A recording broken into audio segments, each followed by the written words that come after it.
Halo semuanya, selamat datang di podcast kita kali ini bersama saya Wisnu Rahmanto. Sekarang saya bertugas di Badan Pengelola Transportasi Jabodetabek.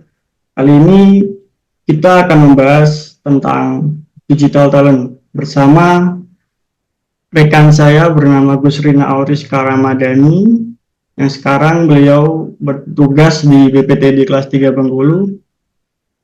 Halo Kak Rizka, gimana kabarnya? Halo Kak Wisnu, Alhamdulillah saya di sini baik. Gimana kabar Kak Wisnu? Alhamdulillah baik. Sekarang ada di mana Kak Rizka? Gimana Kak? Sekarang ada di mana nih? Kalau sekarang saya lagi di Bengkulu Kak. Oke, bicara tentang digital talent, dengan adanya teknologi kita dapat berhubungan dari jarak jauh ini juga termasuk keuntungan dari teknologi digital. Untuk itu, untuk di era kali ini, seberapa penting teknologi digital menurut Kak Rizka? Teknologi digital saat ini sangatlah penting karena dengan menguasai teknologi digital dan menerapkannya itu akan sangat membantu, mempermudah, dan mempercepat penyelesaian tugas dan tanggung jawab dalam pekerjaan kita. Sebagai contoh dalam kegiatan sehari-hari yaitu dengan menggunakan aplikasi Gojek atau Grab sebagai alat transportasi dan sebagai jasa pengiriman makanan secara online. Selain itu juga penggunaan aplikasi seperti aplikasi belanja online maupun penggunaan email dalam pengiriman surat itu juga merupakan penerapan dari penggunaan teknologi digital. Oleh sebab itu, kita perlu mengasah skill kita dalam penggunaan teknologi digital dalam melaksanakan tugas. Mungkin seperti itu, Mas Wisnu. Oke, jadi teknologi digital untuk saat ini sangat penting ya. Berbagai kegiatan kita sehari-hari banyak yang menggunakan teknologi digital. Sekarang masuk ke pembahasan kita, apa sih digital talent? Digital talent itu adalah kemampuan sumber daya manusia dalam menguasai teknologi digital.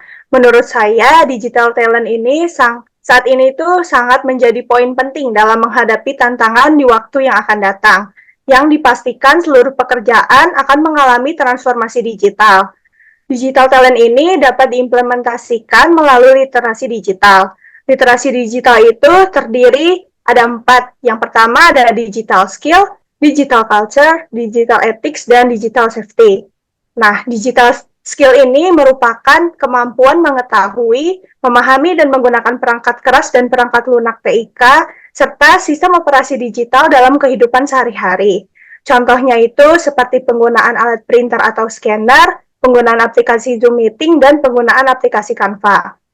Kemudian, digital culture itu apa sih? Digital culture merupakan kemampuan membaca, menguraikan, membiasakan, memeriksa, dan membangun wawasan kebangsaan, nilai Pancasila, dan Bhinneka Tunggal Ika dalam keseharian, dan digitalisasi kebudayaan melalui pemanfaatan TIK. Contohnya itu seperti penggunaan aplikasi YouTube, Instagram, maupun Twitter untuk mencari informasi terkait pekerjaan kita. Kemudian, digital ethics itu merupakan kemampuan menyadari, menyontohkan, menyesuaikan diri, merasionalkan, mempertimbangkan, dan mengembangkan tata kelola etika digital dalam kehidupan sehari-hari. Contoh dari digital ethics sendiri yaitu seperti melakukan live report di mana dibutuhkan penyampaian laporan dengan menggunakan bahasa yang baik dan sopan serta yang dapat dipahami oleh semua orang. Kemudian yang terakhir ada digital safety, yaitu kemampuan mengenali, mempolakan, menerapkan, menganalisis, menimbang, dan meningkatkan kesadaran perlindungan data pribadi dan keamanan digital dalam kehidupan sehari-hari. Contohnya itu bisa dengan menggunakan password untuk menjaga keamanan data kita. Mungkin begitu penjelasan dari saya, Mas Wisnu. Panjang ya Kak Rizka ya. Jadi intinya Kak Rizka tadi menjelaskan digital talent itu adalah kemampuan sumber daya manusia dalam menguasai teknologi digital ya. Dan tadi Kak Rizka Ya, menyebutkan ada literasi digital, itu ada 4. Yang pertama digital skill, kedua digital culture, ketiga digital ethics, dan yang terakhir adalah digital safety ya. bicara mengenai digital talent. Untuk kita nih sebagai ASN, apa sih pentingnya digital talent bagi kita seorang ASN? Di era transformasi digital saat ini ya, kita harus berinovasi secara terus-menerus untuk memenuhi tuntutan tugas dan tanggung jawab yang semakin tinggi. Kita sebagai ASN yang memiliki tugas sebagai pemangku kebijakan dan pelayanan publik harus dapat beradaptasi dan menguasai dengan cepat. Digital talent ini berperan penting sebagai penggerak inovasi. Pengaplikasian digital talent dapat meningkatkan efisiensi operasional, bahkan mengembangkan sistem baru yang bermanfaat dalam pelaksanaan tugas kita sebagai pegawai ASN. Gitu, Mas. Oke. Jadi di era digital saat ini, kita sebagai ASN harus terus berinovasi ya, supaya dapat mengikuti perkembangan zaman, perkembangan teknologi digital. Nah, selanjutnya, bagaimana kita sebagai ASN mengembangkan digital talent? Bagaimana caranya, Kak? Kalau menurut pendapat saya sendiri ya, untuk mengembangkan digital talent itu, para ASN bisa dengan mengikuti pelatihan yang diadakan oleh instansi tertentu maupun dengan mempelajarinya secara mandiri melalui aplikasi YouTube, sehingga para ASN dapat mengasah skill-nya dalam menggunakan teknologi digital. Seperti itu, Mas. Oke. Selanjutnya, jika kita sudah menggunakan teknologi digital ya, dan kita sudah membuat suatu sistem yang menggunakan teknologi digital seperti itu.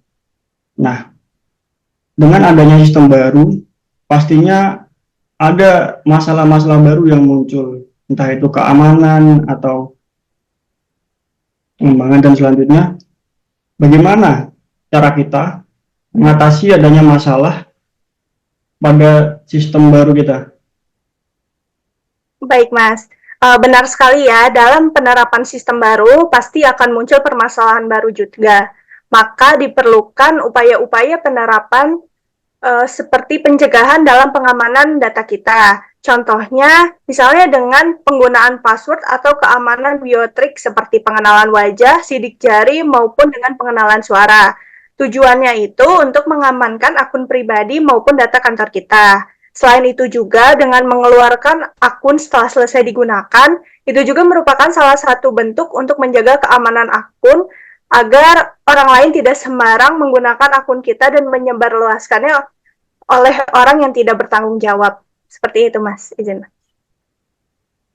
Oke, cukup lengkap dan jelas ya penjelasan dari Kak Rizka mengenai digital talent.